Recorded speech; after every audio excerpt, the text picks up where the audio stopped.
नमस्कार, सुबह के 10 बजने वाले हैं, वक्त है अपना बिहार का और मैं हूं आपके साथ विभा उपाध्याय। चुनावी रणनीतिकार प्रशांत किशोर की जन सुराज यात्रा जारी है। अपनी यात्रा में उन जगहों पर जा रहे हैं जिन जगहों पर आज तक कोई बड़ा नेता नहीं पहुंचा।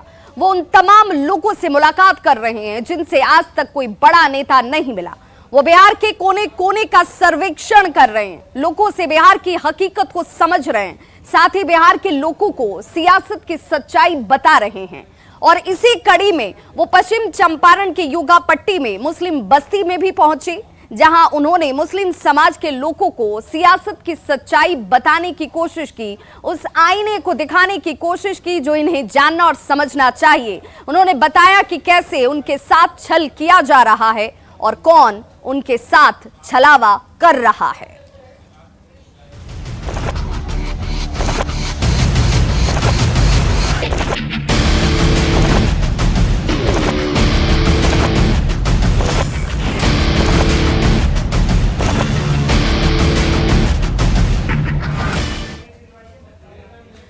तो मुसलमानों के बीच पहुंचे प्रशांत किशोर ने आरजेडी पर जोरदार तरीके से हमला बोला है। उन्होंने कहा कि आरजेडी आपको भ्रम में रखे हुए है, आपको उस पार्टी ने बंधुआ मजदूर बनाकर छोड़ दिया है। अब आप बंधुआ मजदूर की तरह एक ही दल के लिए वोट करते चले आ रहे हैं। उन्होंने लोगों को सावधान करते हुए कहा कि आपको अपने बच्चों के भविष्य के बारे में सोचना होगा, उनकी चिंता करनी होगी जो आपने आज तक नहीं की।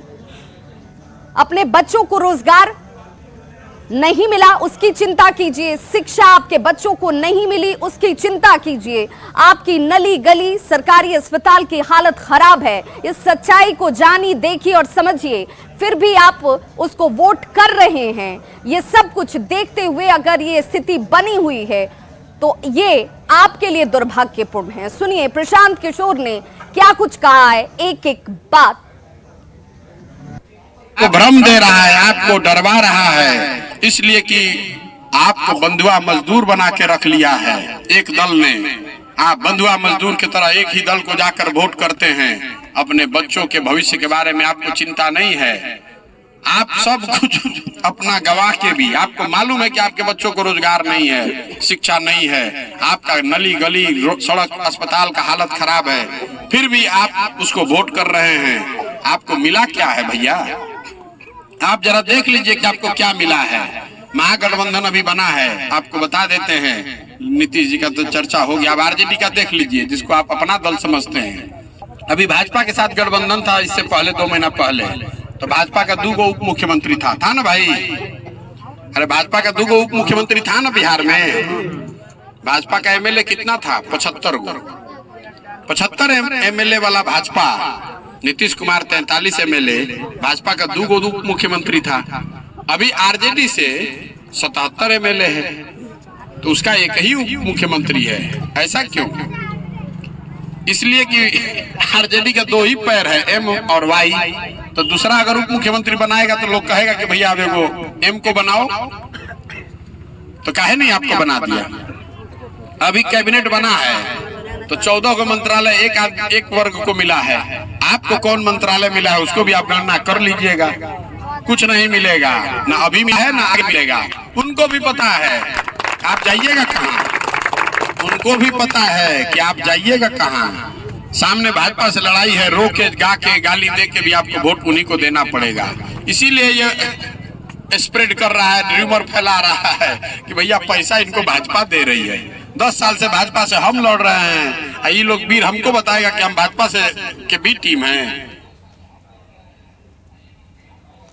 तो अब ऐसे में समझना होगा कि मुसलमानों के नाम पर जो सियासत हो रही है, जिस सियासत का जिक्र प्रशांत किशोर अपनी जन सुराज यात्रा में कर रहे हैं, उसके मायने क्या हैं। आरजेडी की बुनियाद ही मुसलमान वोटों पर टिकी हुई है। जेडीयू ने मुस्लिमों के बीच अपनी पैठ बनाई है और ऐसे में सवाल उठता है कि मुसलमानों के नाम पर बिहार में इतनी सियासत आखिर क्यों होती है।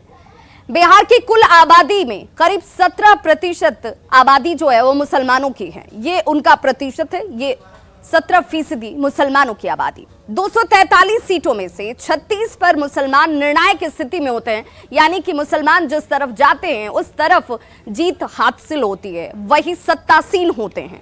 इन क्षेत्रों में मुस्लिम वोटर 20 से 40% तक हैं।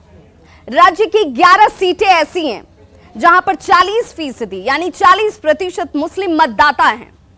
सीमांचल की बात कर लें तो सीमांचल समेत 4 जिलों में मुसलमानों का दबदबा है।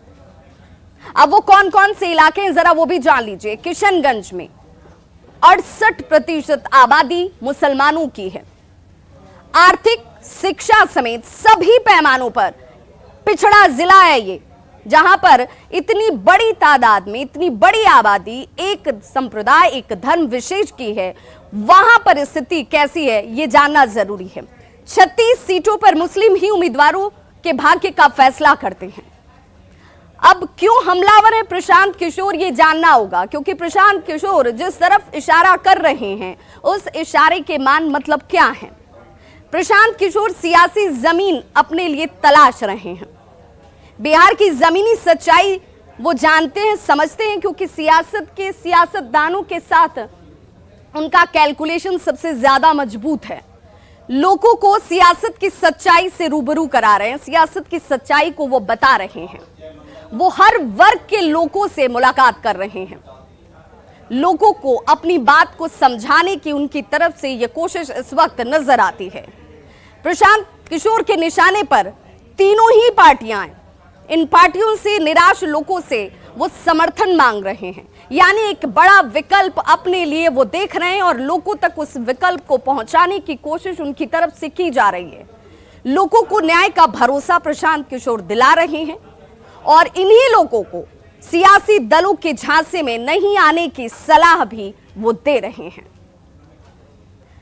तो प्रशांत किशोर के आरोपों पर पलटवार भी शुरू हो चुका है। आरजेडी और कांग्रेस ने किस तरह से अपनी प्रतिक्रिया दी है जरा वो भी सुनिए।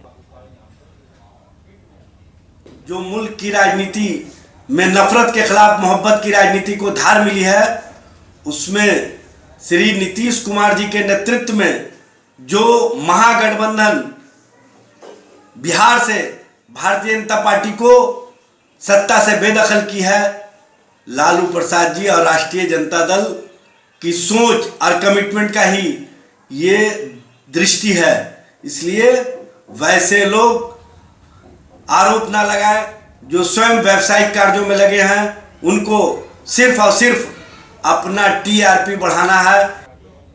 तो बड़े क्रांतिकारी बनने चले थे प्रशांत किशोर जी, बड़ी बड़ी बातें कर रहे थे। उतरा हिंदू मुसलमान पर, खुल गई राजनीति की पोल, वही शॉर्टकट, तोड़ो फोड़ो, समाज को आपस में लड़ाओ भिड़ाओ, भ्रम फैलाओ और राजनीति करो।